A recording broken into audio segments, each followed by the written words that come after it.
Annus Mirabilis, la recuperación de San Salvador de Bahía, 1625, el crédito de España. Annus Mirabilis, el año de las maravillas, el año de los milagros. Con Annus Mirabilis lo que pretendemos es enfatizar la trascendencia de la monarquía española a lo largo del año 1625. ¿Y por qué? Por esa cantidad y espectacular racha de éxitos, tanto militares como navales, que tuvieron lugar durante dicho año y que mantuvieron el prestigio de la monarquía española frente a aquellas potencias que querían limitar su poder y capacidad geoestratégica como primera potencia mundial, tanto a nivel comercial como marítimo. Uno de los grandes acontecimientos del año 1625 y que más trascendencia tuvo fue la recuperación de San Salvador de Bahía de Todos los Santos, que la vemos en este bonito mapa. Llevada a cabo ¿por quién? Por Fadrique de Toledo Osorio, capitán general de la Armada de la Mar Océano, quien al mando de una flota combinada hispano-lusa recuperó San Salvador de Bahía en poco menos de un año. Seguidamente vamos a comentar los de este y otros 4 acontecimientos importantísimos que tuvieron lugar durante ese año, 1625. 5 grandes victorias del Imperio Español, San Salvador de Bahía, y en este panel podemos ver las otras 4. Primeramente, la recuperación, socorro y recuperación de Génova, marzo-abril del mismo año. A continuación, 5 de junio, el sitio y rendición de Breda frente a los holandeses. También la anterior era frente a franceses y segovianos. Posteriormente, en septiembre-octubre del mismo año, la recuperación de San Juan de Puerto Rico contra los holandeses. Y finalmente, del 1 al 7 de noviembre, la defensa de Cádiz frente a la flota anglo-holandesa. Estos 5 grandes acontecimientos fueron los que mantuvieron el prestigio y la reputación del Imperio Español. En la margen derecha tenemos una pequeña cronología de todo lo que aconteció desde 1568, hablaremos ahora, cuando comienza la Guerra de los 80 años, 1568, y es una cronología que vamos a ir hablando. ¿Por qué recupera Fadrique San Salvador de Bahía? Porque previamente antes alguien la había ocupado. ¿Y quién fue? Nada más y nada menos que los holandeses. Los holandeses, el 30 de abril de 1624, dieron un gran zarpazo al Imperio Español, apoderándose y ocupando la capital de Brasil, que en ese momento era San Salvador de Bahía de Todos los Santos. El mundo quedó expectante ante este acontecimiento y a la espera de conocer cuál sería la respuesta del todopoderoso rey de España. Vamos a hablar ahora de los protagonistas, no solamente Fadrique, que por supuesto es el gran protagonista, pero también tenemos que hablar de Felipe IV. En el cuadro que vemos a mi izquierda, al fondo, es un bonito cuadro de Felipe IV, jovencito, muy jovencito. Es un cuadro de Rubens, donde se le ve a él, como digo, muy joven, y este cuadro nos lo presta la Fundación Casa de Alba. Felipe IV, cuando asciende al trono el 31 de marzo de 1621, contaba únicamente 15 años de edad. Iba a hacer los 16 el 8 de abril. Felipe IV nace en el Palacio Real de Valladolid el 8 de abril de 1605 y muere en Madrid en 1660. Es el gran protagonista. Pero un poquito más adelante podemos ver al otro gran protagonista, al conde duque de Olivares. Lo tenemos a mi derecha. Esta pieza espectacular ha sido adquirida por la Asociación Amigos del Museo Naval, de la que Personalmente formó parte de la junta directiva, adquirida por la asociación y después ha sido ya donada al Museo Naval. Hoy pertenece ya al Museo Naval. Bien, en este cuadro podemos ver a Olivares. Primeramente hay que decir que el retrato está hecho sobre un retrato de Velázquez y la orla es de Rubens. Está muy adornado y sobre todo es una exaltación a la figura del conde duque de Olivares, tanto por la armadura sobre pedestal, el escudo nobiliario y la alusión que hace tanto de inteligencia, sabiduría, etc. El conde duque de Olivares fue un gran defensor de la monarquía, sirvió al rey Felipe IV con auténtica veneración y fidelidad. El conde duque de Olivares supo aprovechar en su propio beneficio todos estos acontecimientos de los que acabamos de hablar y sobre todo el relato. Quería controlar el relato de los acontecimientos, importantísimo, entonces y siempre. Por otra parte, el conde duque de Olivares es el que marca la política de Felipe IV durante los primeros años de su reinado. Ahora vamos a hablar un poquito de la Unión Ibérica, de la península ibérica. Tiene lugar en 1580, cuando muere el rey Sebastián I de Portugal, y Felipe II es coronado rey de Portugal. Pero no solamente de Portugal, también de todas las colonias que Portugal tenía en América, en India y en África, conformando así el mayor y más grande imperio de todos los tiempos. En esta unificación, el rey Felipe II no solamente era rey de sus territorios portugueses, sino que también heredó muchísimos problemas, casi tan grandes como sus propios dominios.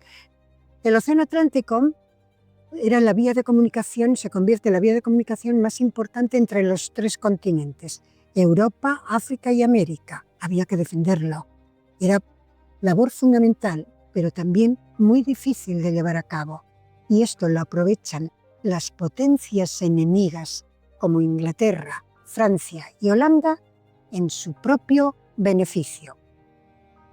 Holanda pone sus ojos en Brasil y sobre todo en las tierras productoras de azúcar. Por otra parte, en 1621, ¿qué hace?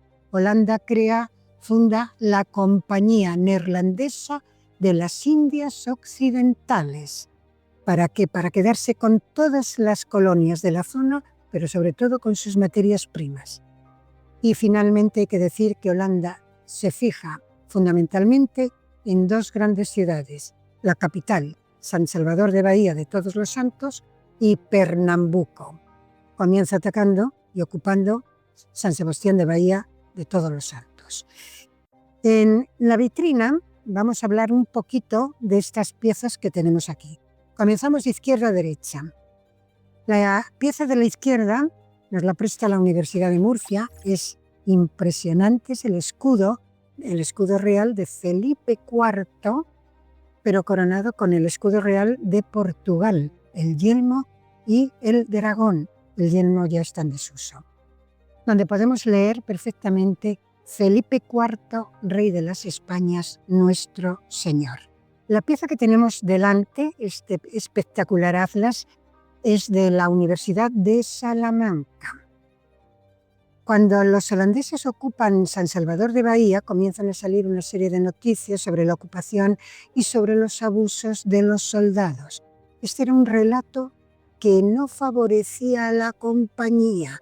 Cuando hablo de compañía me refiero a la Compañía Neerlandesa de las Indias Occidentales. No favorecía para nada sus intereses. ¿Y qué hace? Mandó grabar esta pieza. ¿Por qué? Porque en la pieza podemos ver primeramente en primer plano el molino para la trituración de la caña de azúcar. Detrás del molino la casa grande principal y al lado la zona de los esclavos, pero aquí se nos presentan a los esclavos dando una sensación de fiesta, cuando lejos de la realidad, porque realmente los esclavos no eran tratados de esta manera. Más bien trabajaban duro y además con un trato infame. Eran todos esclavos africanos. De ahí que, como el relato no favorecía a la compañía, mandó grabar esta pieza. La pieza representa la prefectura de Pernambuco e Itamarata. Si nos giramos un poco a la derecha, hablamos de estas piezas. La primera de la derecha es del Museo del Ejército, donde están representadas las capitanías, la división de capitanías que hizo Portugal en la primera mitad del siglo XVI, es decir, antes de que fuera soberanía española. Vemos arriba también la capitanía de San Salvador de Bahía. Siguiendo con las piezas, la siguiente es del Museo de Thyssen. Son las ruinas de Olinda. Olinda, junto con Salvador de Bahía, eran las dos ciudades más importantes. Olinda era donde vivía la élite.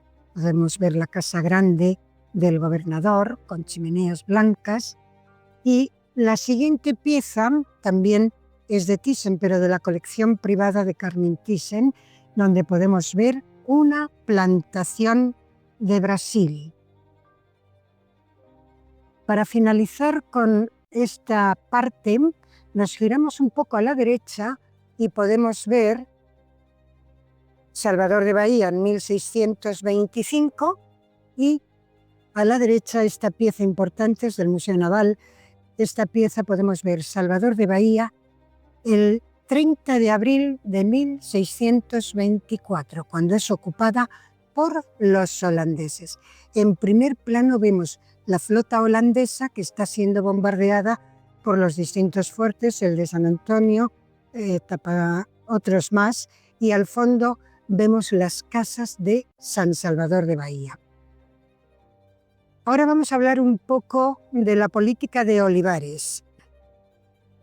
Esa política reformista, esa política del interior y la política exterior belicista, pero sobre todo el relato de Olivares. Le interesaba muchísimo el control del relato. De ahí que aproveche esos 5 acontecimientos de los que hemos hablado al principio, esos grandes acontecimientos, que no voy a mencionar nuevamente. ¿Para qué?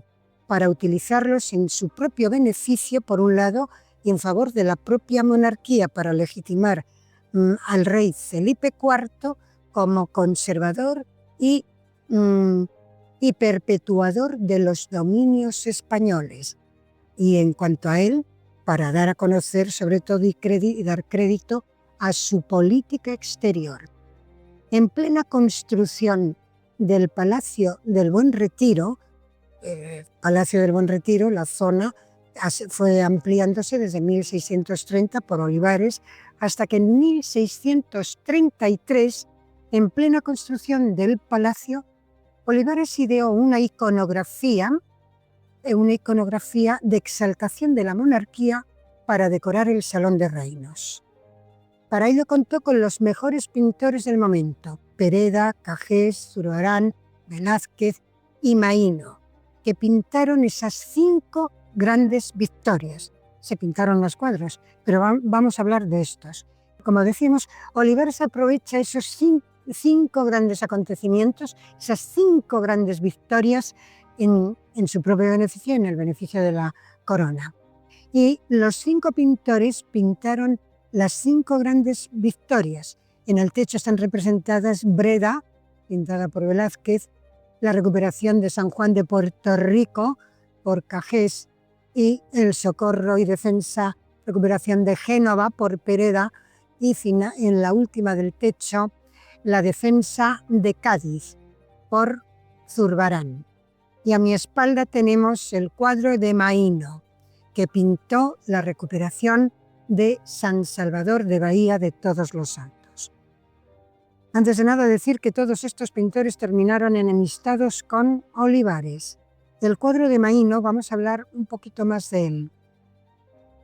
Está pintado al poco de la recuperación de Salvador de Bahía. 30 de abril de 1625. Podemos ver en la parte derecha del cuadro a los holandeses de rodillas, vencidos, se presentan ante Fadrique, que lo vemos ahí. Fadrique, al cual le piden clemencia y perdón. Fadrique abre la tienda, su tienda, y al abrir su tienda aparece un tapiz donde vemos al rey Felipe IV, a Olivares coronando al rey, como podemos observar, también vemos a Minerva. Y también unas alegorías a la herejía, etcétera, que Olivares vemos que la está pisando, estas alegorías las está pisando con su pie. Bien, el rey Fadrique, le pregunta al rey si la clemencia y el perdón para los holandeses, si hay clemencia y perdón. Y Fadrique se vuelve hacia los holandeses y le dice, parece que el rey ha dicho que sí. Bien, a la izquierda podemos ver Salvador de Bahía, los barcos, la gente herida, etc. Este es el relato de Olivares sobre los hechos de la recuperación de Bahía de Todos los Santos. El relato de Olivares es el que le interesaba a él. Además hay que decir que ni Olivares ni el rey estuvieron presentes en la batalla, pero era su relato, el control del relato. A continuación, un poco más adelante, vamos a hablar del otro gran cuadro de esta exposición, donde se representa una imagen acertada y ajustada a los hechos de recuperación de San Salvador de Bahía. Son dos imágenes contrapuestas, pero del mismo hecho, pero contado de manera diferente. Y vamos a hablar del protagonista, de Fadrique. Fadrique de Toledo Osorio es el segundo de los hijos de Pedro Álvarez de Toledo y Osorio y de Elvira de Mendoza. Pero él no estaba muy conforme con ser el secundario y entonces, ¿qué hace? Siguiendo los pasos de su padre como marino, pues obtuvo grandes victorias. La primera de ellas la tenemos aquí a mi izquierda. Esta pieza nos la presta el Museo del Prado también. ¿Y qué es? La expulsión. Fadrique toma parte a las órdenes de su padre en 1609 en la expulsión de los moriscos del reino de Valencia. Aquí vemos a los moriscos embarcando en el puerto de Denia. A continuación, 1610, la toma de Larache y en 1614 la toma de la Mamora, un refugio de piratas. Con estos acontecimientos, estas victorias de Fadrique, accede al grado, se le concede el grado de capitán general de la mar Océana. Siguiendo con las victorias de Fadrique, avanzamos un poquito y nos vamos a fijar en este bonito cuadro de la derecha. El cuadro de la derecha, que pertenece al marquesado de Villanueva de Valdueza, del que hablaré un poquito más tarde, es la victoria que tuvo Fadrique el 10 de agosto de 1621 contra los holandeses, una flota holandesa. En 1625, la recuperación de Salvador de Bahía. Y en 1629, la recuperación de la isla de San Cristóbal.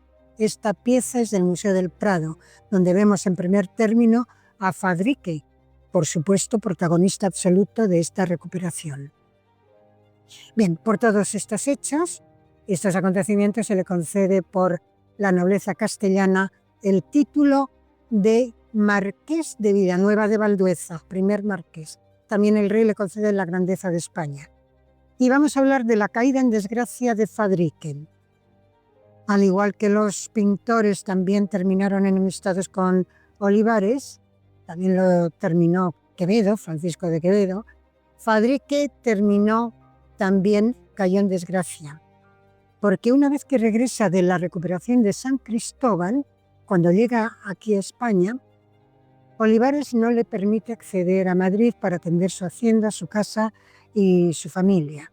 se le debían 3 años de sueldo, etc. Tampoco le permite ir a Portugal y le trata francamente mal, un trato inhumano, degradante, cruel, quizás por los celos que le tenía. Posteriormente se le requiere a Fadrique ¿para qué? Para recuperar Pernambuco, porque los holandeses no cejaron en su empeño de ocupar territorios españoles. Bien, se le requiere para la recuperación de Pernambuco y Fadrique se niega, aduciendo que la expedición no contaba con recursos suficientes y además tenía que atender a su familia y su hacienda. Si bien es cierto que estas alegaciones en situaciones semejantes habían sido tenidas en cuenta, a Fadrique no se le admitieron. Por lo que Fadrique le dijo al conde duque de Olivares: he ganado toda mi hacienda exponiendo mi vida a serios peligros, mientras que vuestra excelencia, sentado en una silla, cobra más en un día que yo en toda mi vida. Estas palabras sentaron muy mal a Olivares, le mandó apresar, le acusó de desobediencia al rey y le desterró de la corte. Fadrique muere el 10 de diciembre de 1634, cumpliendo esta tremenda sentencia y además sin cargos y honores, sin ningún cargo y sin honores. Su esposa, doña Elvira Ponce de León, trabajó muchísimo para restituir el honor de su esposo y el bienestar de sus hijos y revocar la sentencia, que finalmente lo consigue el 12 de julio de 1635. Estamos delante del cuadro más importante de esta exposición. Es un cuadro anónimo y prácticamente desconocido por el público hasta hace poquito. Ha sido objeto de una investigación de varios años, 4 o 5 años, y se ha recuperado. Pertenece también al Marquesado de Villanueva de Valdueza.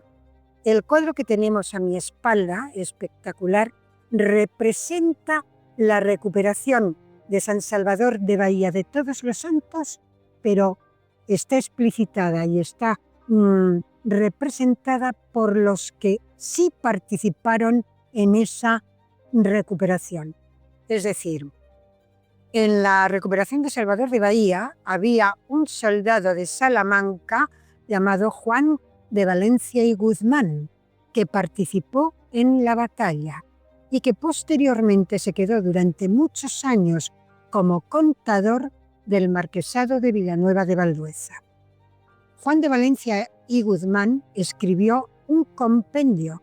Lo tenemos a mi derecha, esta pieza que nos la presta la Biblioteca del Palacio Real de Madrid.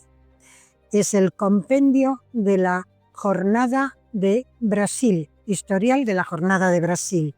En este compendio de Valencia y Guzmán explica de forma pormenorizada, concisa y además muy acorde con lo ocurrido, puesto que estuvo presente y participó en la batalla, todo lo que fue la recuperación.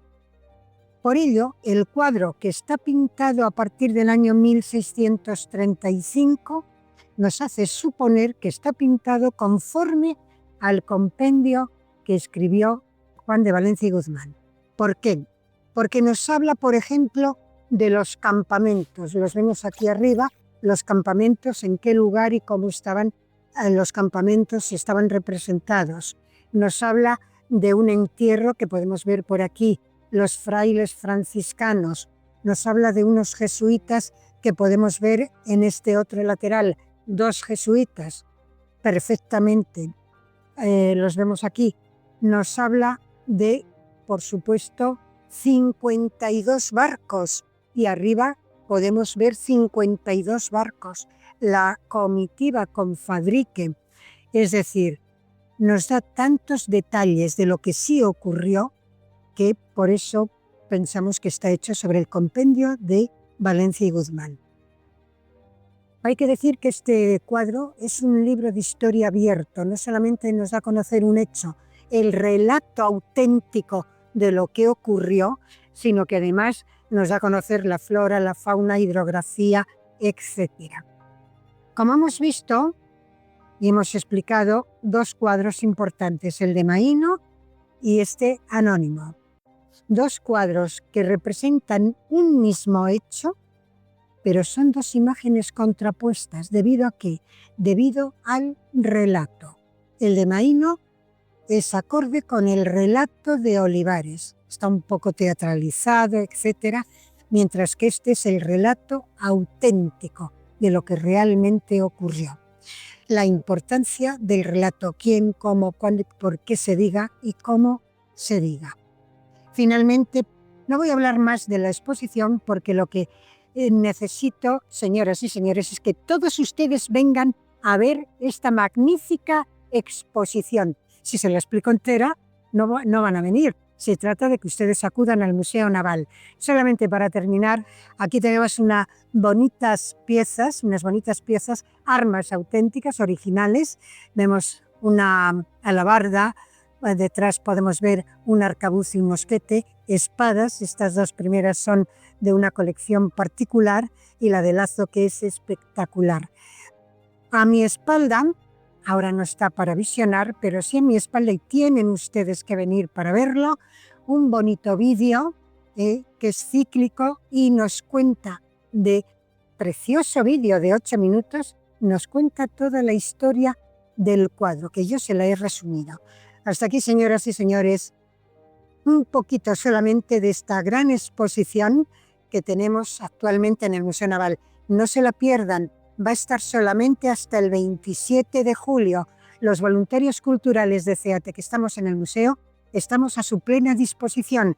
Pueden ustedes solicitar visitas guiadas a través de la página web del museo y encantados de colaborar con ustedes y ayudarles y guiarles por esta espectacular exposición. Les espero a todos en el Museo Naval de Madrid. Muchísimas gracias por su atención. Expresar mi más sincero agradecimiento a todos nuestros increíbles mecenas de Patreon. Su apoyo constante nos permite seguir adelante con este proyecto y llevar la historia española e hispana en general a más personas. Recuerden que el enlace para unirse a Patreon se encuentra en la descripción del vídeo, al igual que otras formas de colaborar con el canal. Además, no puedo pasar por alto a nuestros suscriptores, aquellos que dan me gusta, comentan y comparten nuestros vídeos. Su apoyo es de vital importancia para que el canal llegue a más personas y así, entre todos, desmontar la leyenda negra hispanófoba. Gracias por acompañarnos en este vídeo. Si te ha gustado, te invitamos a explorar nuestros otros contenidos sugeridos y suscribirte para no perderte futuros vídeos. No olvides activar la campanita para no perderte ninguno. Déjanos tu comentario y comparte este vídeo si te ha gustado. Nos vemos en el próximo vídeo. No te lo pierdas.